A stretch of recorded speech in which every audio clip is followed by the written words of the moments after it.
Hi, it's Angeline here. It's time for another cute snowman card. So today I'm gonna show you how to create this Starburst Christmas card. So first I've already stamped and colored this cute snowman from the Star Bright kit by Unity Stamp.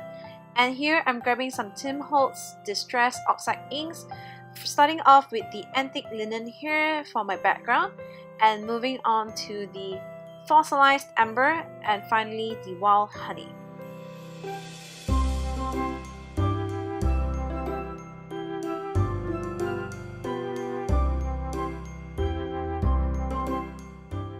Next, I'm grabbing a Holtz stencil which is in this Starburst design here, and I'm grabbing the Hero Arts white pigment ink in unicorn color.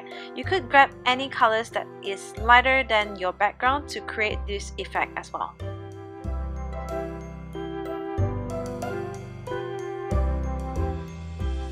So here is my finished card. I've also added some Unity stamp sequence to it.